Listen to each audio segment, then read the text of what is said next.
This comic is rated R for beautiful women participating in graphic violence. Just like I like it.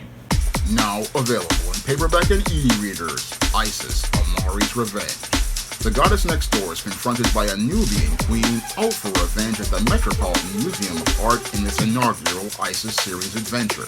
Get your copy of Isis, Amari's Revenge in paperback and e-readers at Amazon.com and online booksellers everywhere.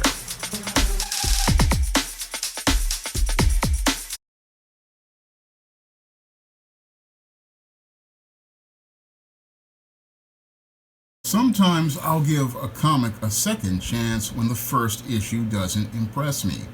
And when it came to the Savage Sin comic that came out, I think about a year ago, I wasn't really impressed with this book because it basically pulled a bait and switch as I saw it.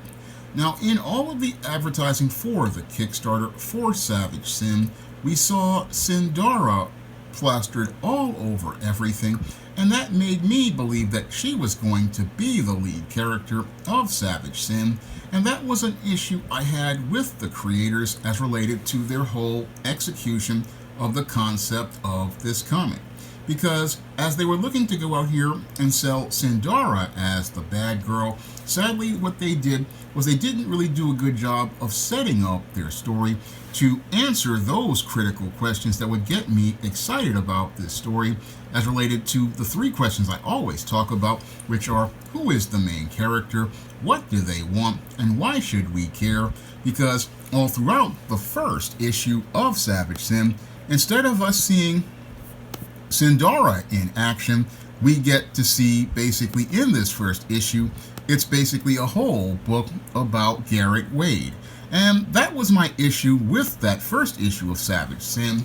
However, when they announced the Kickstarter for the second issue of Savage Sin, I decided to go out here and drop some more money on this book, this time basically getting not only a digital copy, but getting paper copies of the first two issues, because I see a lot of promise with this whole concept, and the story is pretty interesting. And I have to say that the second issue does pick up, and really everything really improves as related to the second issue of Savage Sin.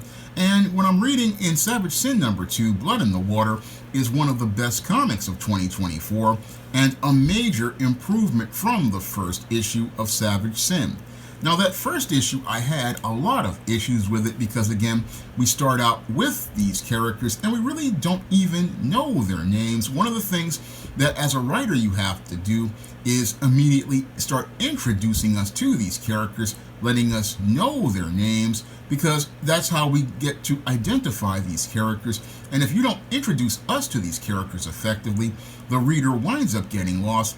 And that's what happened with that first issue of Savage Sin, which left a really bad impression on me. And you have to be very careful with that as an independent comic creator, because oftentimes you only get one shot at making a first impression on the reader.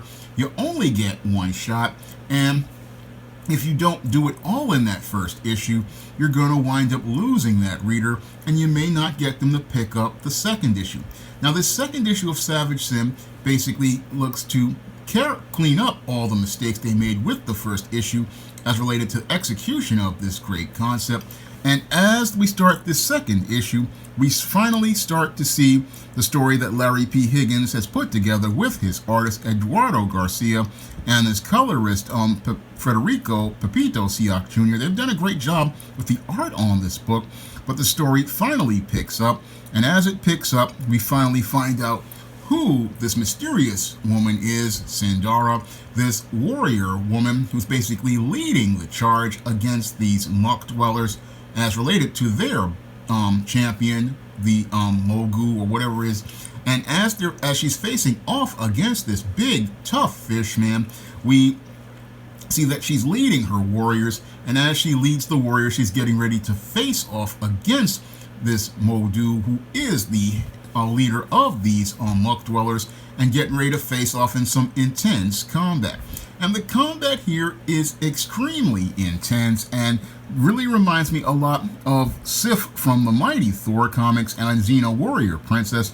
I mean, she does a lot of great bantering as she goes into action, and the action sequences here are very well done. I mean, here's some great sequencing as related to, again, pacing things out. And again, in just 2 pages, we're into the action. We've got the lead character. We've got her wanting to face off against this boss. And it's looking like, again, intense action. And just in 2 to 3 pages, we're getting into this action as related to Sindara, looking all sexy and badass. And again, facing off at like girls in Bad Girl comics, but this time we've got a lot of substance to the story. And as we've got substance to the story as related to this scantily clad heroine, we've got some, again, really great storytelling as related to things with the action and the pacing. And in again, the first 3 to 5 pages, you're drawn right in.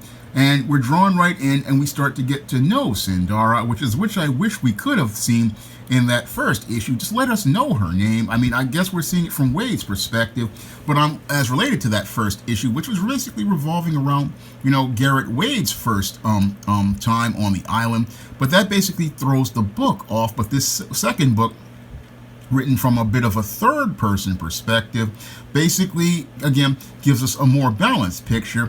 And as Sindara is facing off against Muldoon, we get to see more about Garrett Wade, the second in command of this pirate ship, who has gone out here and looking to try to survive as he's got this artifact, and he's on this island trying to survive as Sindara and the members of her tribe are trying to face off against these muck dwellers, and this further delves deeper into the mystery going on as related to this story.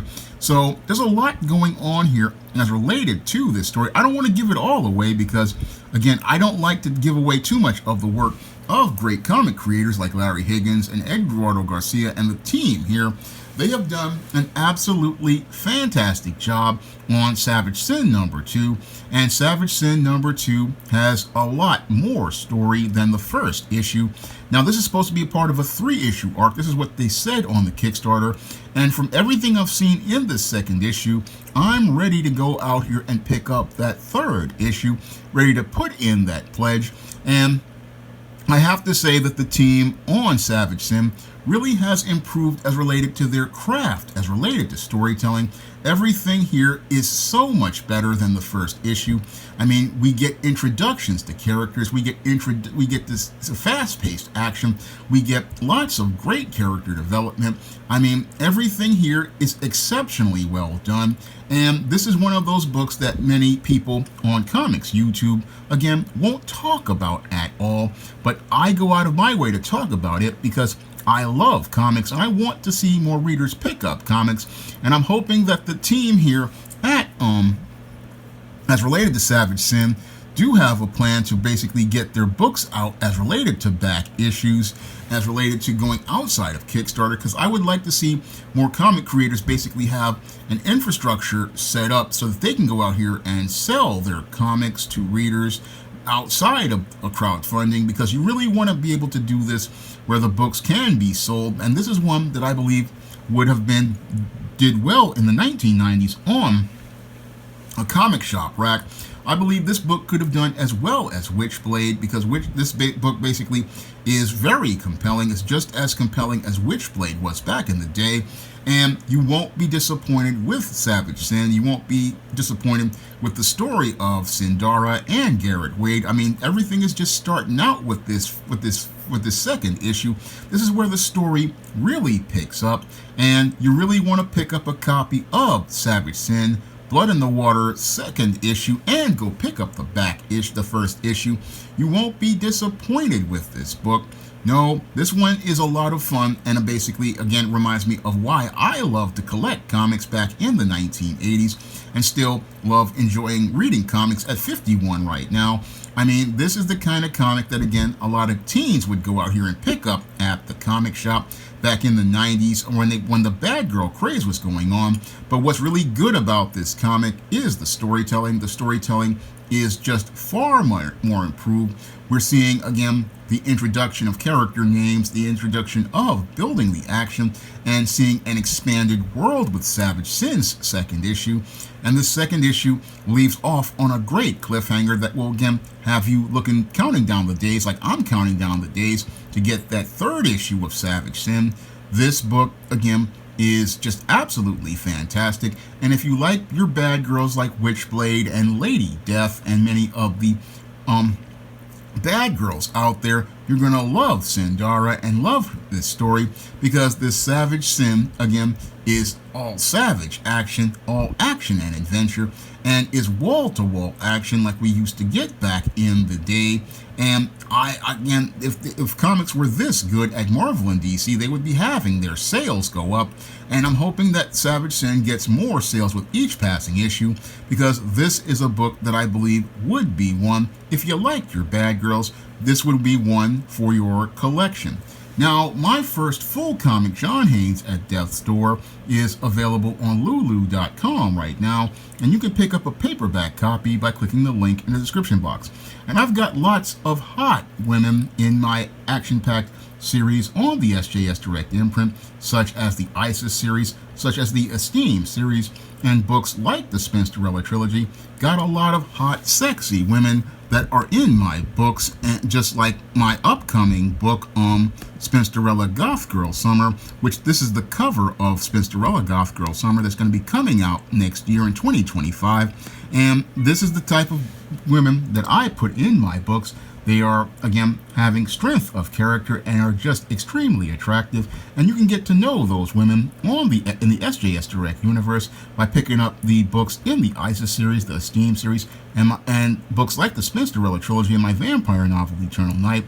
And you can find all those books in paperback and Kindle format on Amazon.com. And you can also find them at other online booksellers like Draft to Digital, Google Play, Barnes & Noble, and big box retailers like Walmart and Target.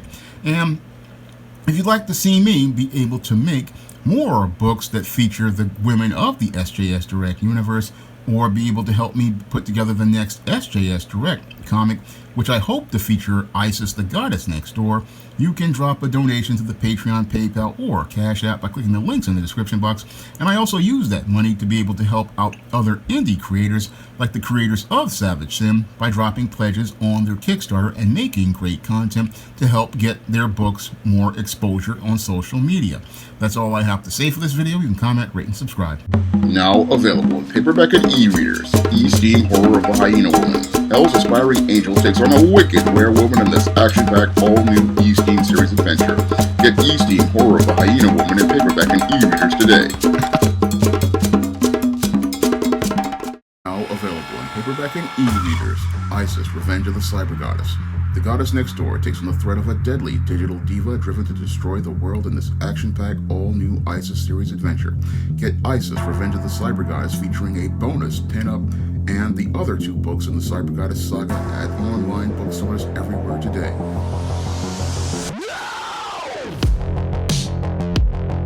Support Black-owned and Black-operated digital broadcast media. www.niceradionetwork.com.